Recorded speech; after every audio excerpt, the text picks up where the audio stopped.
a transfer company and you work as an IT consultant. So let's ask some question about his role and his responsibility. So Mr. Steven, can you tell us about your role as a consultant in your company? Yep. Alright, to do that I'll have to tell you a little bit about our company. What we do is we're what we call a boutique management consultancy. So within our company we've got three streams. One is strategy, one is strategic sourcing, and one is service optimization. So strategy aligns business and IT strategy.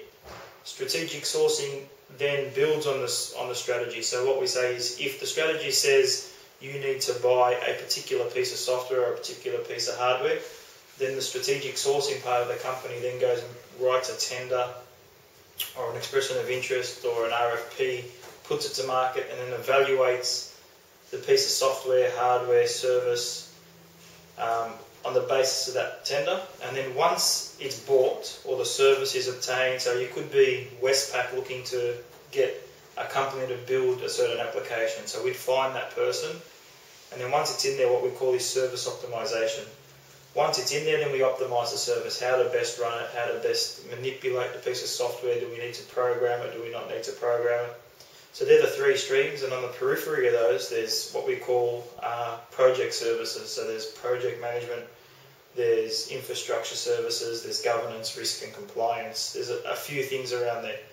Where I sit is at the front of that process. So it's IT strategy and tying the business to the IT. So I've probably got a question here about this, but what benefit I have is I can talk the IT speak and I can talk the business speak. So when you combine those two things, it works well. So I can talk to a CEO or a CIO or a CTO, whatever the level, find out what their strategic blueprint is for the next 5 to 10 years, translate that into IT requirements, and on the basis of those requirements, I then write an RFP, write a tender, whatever it may be, and then suggest a recommendation on what the company should buy or should use or should outsource. A lot of it's IT outsourcing.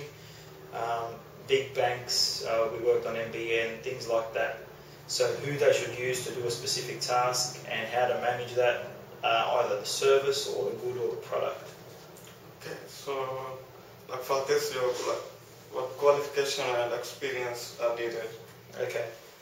For this particular job, I'd say a lot of experiences and qualifications needed. Personally, I've got a first class honours from the University of Sydney in computer science with my honours thesis in business.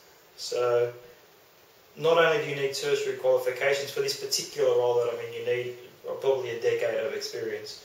So I did a graduate program at Insurance Australia Group and went through a rotation there where I did networking, I did programming, I did business analysis, I did, what was the last one I did? Business analysis and project management.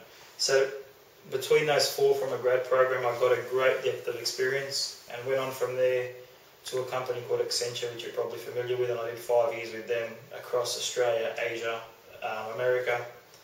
So when you say qualifications and experience, obviously you need your tertiary qualification, your university degree, and then the experiences you gain in certain roles. So to be called an IT consultant or a management consultant, you could go one of two ways. You can either specialise in a particular field, so you're an IT consultant for SAP, for example, or Oracle, or you can have a broader depth of experience like I have, where it's across programming, networking, business management, business requirements, things like that. So it depends which way you want to go.